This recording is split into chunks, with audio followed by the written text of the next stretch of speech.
২০০৪ সালে ২৬ ডিসেম্বর রীতিমতো তাণ্ডব নেমে এসেছিল ইন্দোনেশিয়ার সুমাত্রা আন্দামান দ্বীপপুঞ্জে। ১৯ মিনিট স্থায়ী ৯.১ মাত্রার কম্পনে কেঁপে ওঠে ইন্দোনেশিয়া সহ ১৪টি দেশ, যাতে প্রাণ যায় ২,৮৩,১০০ জনের। এটিকেই বলা হয় বিশ্বের স্মরণকালের অন্যতম ভয়াবহ ভূমিকম্প।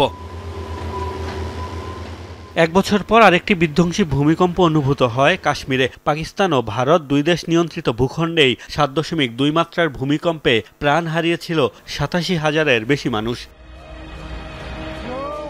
২০০৮ সালে চীনের সিচুয়ান প্রদেশে অনুভূত হওয়া ভূমিকম্পের মাত্রা ছিল ৭.৯। আনুমানিক ৮৭,৫০০ মানুষের প্রাণ নিয়েছে সেই কম্পন। নেপালে ২০১৫ সালে স্মরণকালে শক্তিশালী দুটি ভূমিকম্পে প্রাণ হারায় প্রায় ৯,০০০ মানুষ। ব্যাপক ক্ষতিগ্রস্ত হয়েছিল দেশটির ৪০% এলাকা। ভূমিকম্পের প্রভাবে বরফ ও ভূমিধস হয়েছিল এভারেস্টেও।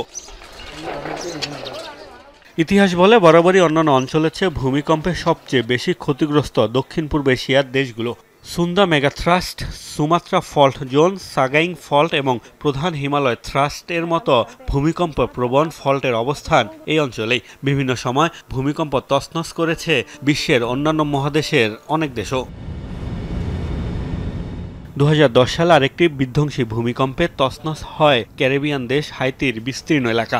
১,৬০,০০০ মানুষ জীবন হারিয়েছিল সেই দুর্যোগে। বহু বাড়িঘর পরিণত হয়েছিল ধ্বংসস্তূপে, বাস্তুচ্যুত হয়েছিল লাখ লাখ বাসিন্দা।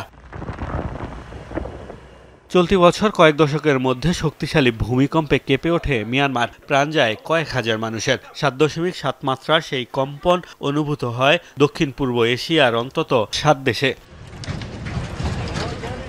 ২ বছর আগে স্মরণকালের অন্যতম ভয়াবহ দুর্যোগের সাক্ষী হয়েছিল তুরস্ক সিরিয়া।